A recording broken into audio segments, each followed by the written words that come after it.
Hi, I'm Kevin Drinkall. Hi, and I'm Michel Nicolai, and we welcome you to Zyxel Networks podcast. We've been in the network industry for over 15 years, and in these podcasts we want to try and untangle the world of networking, debunk some of those myths, explain some real-world examples along the way, to help you make better choices about selecting the right tech, product, and even help you guys build faster, more reliable, scalable networks, or just to keep your kids happy at home. Well, welcome back from our seasonal break, and we're now into 2025. Yeah, and Happy New Year to all the listeners of this nice Zyxel podcast for 2025. So in today's podcast, we're going to talk about some of the trends, or what we believe are going to be the trends ahead for us in 2025 in networking. And today we're going to bring in some of our guests. So we welcome back Hugh Simpson. Hi there. Thanks for having me. For the wireless part, of course. Yes. Yeah, that's where you helped us in the past as well, yeah, with some nice topics on Wi-Fi. And for the first time, we bring in Luke Hardy, who's a market development manager for our switching portfolio. Hi, good afternoon and good day to you. Welcome.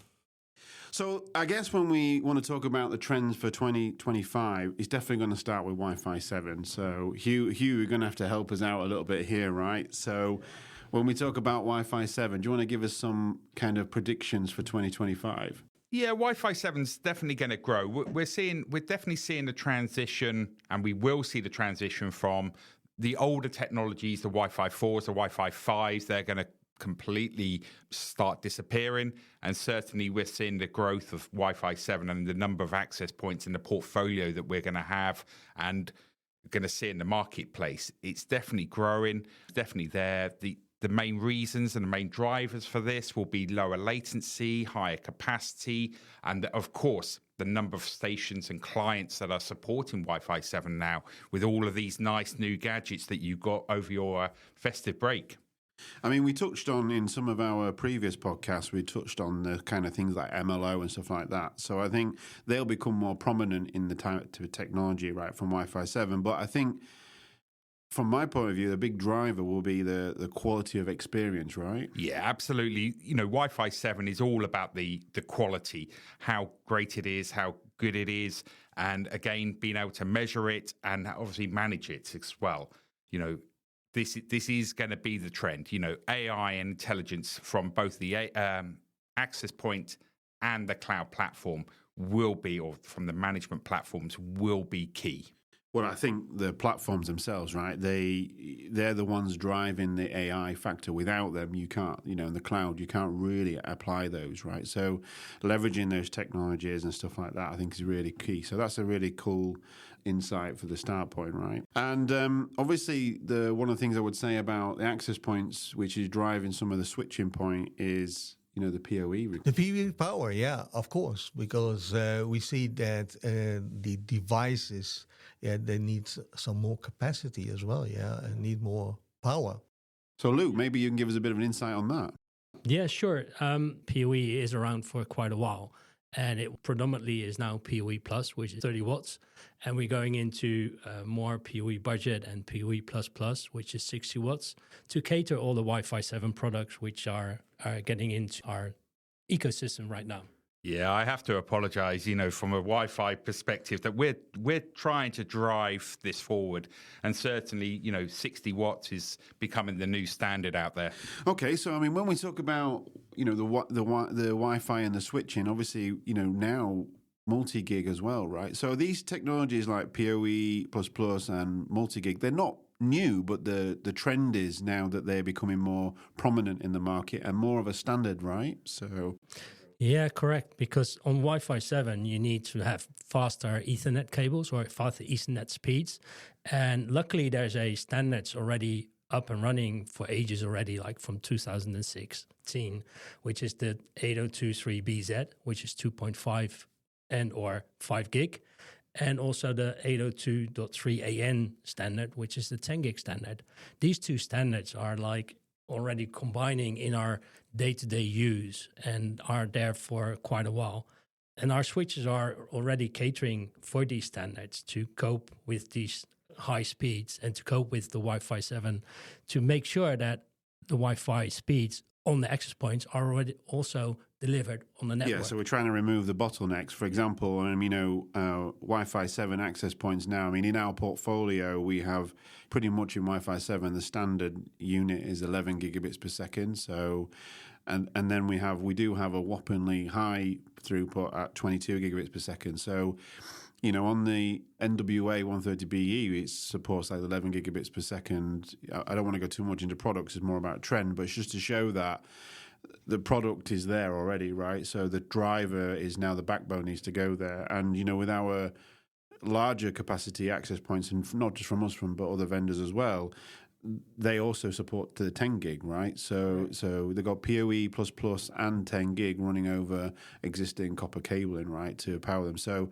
the access point is past these barriers, and now we need to go into this much faster speed on the backbone. And I think, multi-gig 2.5 is pretty much going to become a standard over 2025. Yeah, right? but not only the 2.5 gig. If you have the 10 gig access points, you want to make sure that the backbone is quick enough to support that. So we're also introducing this year a 25 gig switch, which will cater for the higher speeds and which even can go up to the 100 gig speed.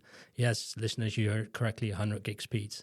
So that's the CX4800s. We will cover on this topic in a coming podcast in the future. So if you are very interested in knowing about this multi-gig, please tune in again and listen to that podcast. Yeah, will be really interesting. That's right. He's committed. He's committed to another podcast. I'm here to stay, yeah. So, as you say, you were going to have this 25 gig backbone infrastructure and then 100 gig, going away from those switches, right? So it has a knock-on effect, right? The access point drives the 2.5, the 5 gig, and the 10 gig on the switch. Then the 10 gig needs to increase, right, from 20 to 25 gig. And then from that, you need 100 gig, right? So there's a big driver, right, in this element. And I think a large part of this whole infrastructure part is also about how we're going to manage it. And I think, in 2025, we already started to see in 2024, so it's just the trend is continuing. But I think more and more people, as they move into this kind of management style delivery, so not a break-fix companies, IT companies, but more of they are now charging for services to manage infrastructure in a certain way. The management becomes very important as well as we move forward into 2025, right? Especially, managed service providers. We talk about that quite a bit, but most, I would say, resellers start to look at how they're going to do this type of business model. And I think, for example, like ours, we've got a cloud platform like Nebula, which becomes a very important factor to bring all those products together. And I think that's going to continue as a trend for sure, right? And also, we move into things like AI, right? And Hugh is very familiar with the AI because we started off in the access points, and with the platform as well, right? So, and it's not just about the gateway; it's also about adding functions and features around the access point. And like we talked before, the quality of experience is a really key element, and I think delivering those from the platform is crucial. And I think that's going to be a trend. Like I say, it will continue, right? And then we have IoT, the rise of IoT. Yeah, right? IoT, again, isn't anything new, but certainly we're going to see the number of devices continue to grow. And what is more important than the trend that we're going to see is obviously around the security of these devices. More and more devices are coming on. We've already seen new standards, new implementations across Europe for the security of IoT, and this is going to continue. We're at the beginning of this journey, and certainly security is really important across the whole range. I think, cybersecurity is going to be a big thing, right? It's going to be a big topic for this year. I mean, it's always been a big year, right? Yeah, but you see the trend that is moving more into cloud, don't you think? Yeah, I mean, I think the problem is that in the past, you couldn't deliver the level of security at ease, especially for SMBs and SMEs.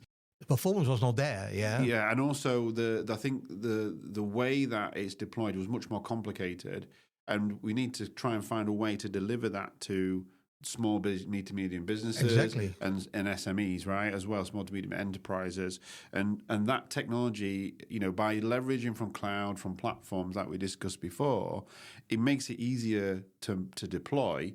It doesn't mean it's less security. It just means it's much easier to do it on a larger scale, and even adding some basic level of security as standard. I mean, I know this year we decided to add new security features as a standard into some products, just to raise the bar of security, right? Because we need some level of security that we don't have, and of course, it doesn't just on a gateway. It also exists on remote locations, and even at the edge of the network on the access points. Yeah, it's the same thing. Yeah, you can have the security there as well. So when we're looking forward, into 2025, what sort of things do we think are going to be the trends for security and cybersecurity? Yeah, I think the cloud will be key, because we, as you know, that Zyxel is cooperating with a lot of different vendors to help us and to strengthen our security on our firewalls. I think to combine all that knowledge and that information together with AI, will really help us to get a better security to our SMB customers. I think also the other thing I would say is that we've always talked about unified threat management, and I think a lot of people don't quite understand it. I mean, it's been rephrased as cybersecurity, right? Yeah. But really, it's like understanding that there is not just one solution, but there's several. And like you say, combining those technologies together will strengthen your and also, not just to think about the single point is all over the place. Yeah. Right? People have distributed networks today, so it's about thinking about how they're going to deliver security. And even small businesses need to think about how they're going to do it on scale, because they can't just do it in one office, right? They need to think about how they're going to deliver it in different locations, whether it's from home, how they're going to protect remote workers, etc. So there's a lot of elements to cybersecurity that I think over 2025 people will start to have to think about a lot more. So, and we've invested heavily in making sure that even the entry level points have some level of security as standard. So another thing which I think is going to be it already started as a large topic, but I think sustainability is quite a serious topic that 2025 will see even more of, right? And I think vendors like us, we need to be, more conscious about how this works. I mean, we've been doing sustainability for a long time as a group. So obviously Zyxel Networks is part of a bigger group. So we've been looking at how we do that for a long time. And now actually we even go to the extremes of, educating our suppliers. Yeah, because it's not only us, it's also cooperating with our suppliers to make sure that we can provide a more sustainable product. Yeah, that's right. And I think when you look at the group, we're actually globally recognized, as an award and industry leader for sustainability, etc. So if you're really interested in that part as well, there's tons of material on our website that cover, and even information about some of our products that have how they've been built, and how we've reduced the impact in the environment on them as well. So from a trends perspective, I think if we had to summarize it all, I think faster Wi-Fi for sure. Even at endpoints, more endpoint devices. So, and now that we've beaten those 1 gig speed barriers, definitely faster Wi-Fi. And again, we're not just stopping at Wi-Fi 7. Wi-Fi 8 will be there. Will be there for sure. We're talking about it already, so it won't be necessarily a trend for 25, as in Wi-Fi 8. But certainly Wi-Fi 7 will be. Yeah, I mean, it's become much more affordable for SMB and SMEs, right? Wi-Fi 7 now. So I think, and the devices are there, like you said in your section, right? So from the networking point, from the the backbone part, we've definitely got increase in capacity. Yeah, and also, of course, the Wi-Fi 7, as Hugh mentioned, will be here. And to make sure that you have that speed also on your network, you need to have a faster switches on 2.5 minimum to cater for the Wi-Fi speed. So we predict that basically in 2025, 2.5 will be more or less the standard if you're using these types of products if you're installing Wi-Fi, then 2.5 will more or less become standard.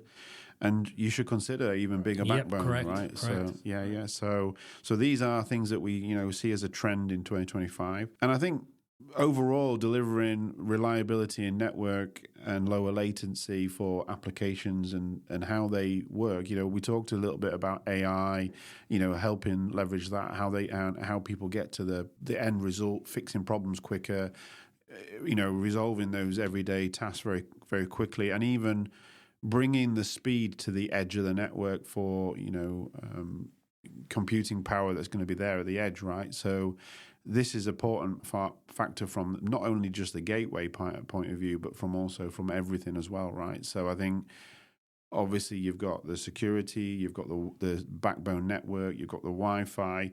We didn't mention too much about 5G, but this is just more or less something that carries on as well as a kind of secondary connectivity that we see in these, to deliver this at the edge.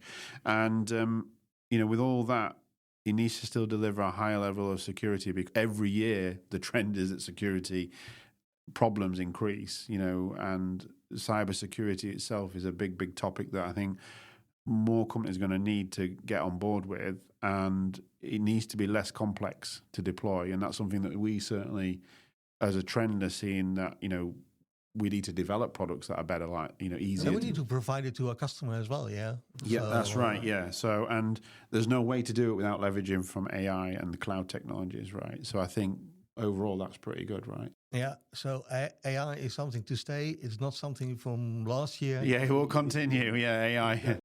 Yeah, I mean, obviously now they compiled everything together. So machine learning is AI. The other techniques of these types of elements are all included in the AI name. So I mean, it makes it easier from a marketing perspective, but not necessarily the same thing, right? But anyway, AI is here to stay as well, right? So overall, I think this increased speed, etc., means that there's going to be more kind of effort to increase that reliability. So thank you guys for joining. It's been fantastic to have you here on our podcast. No, thank you very much. And thank you. And we welcome you to listen to our other podcasts as we move through the year. Yeah, and I hope that everyone enjoyed this first podcast of 2025. And follow us and see how the trends are evolving. Thank you very much.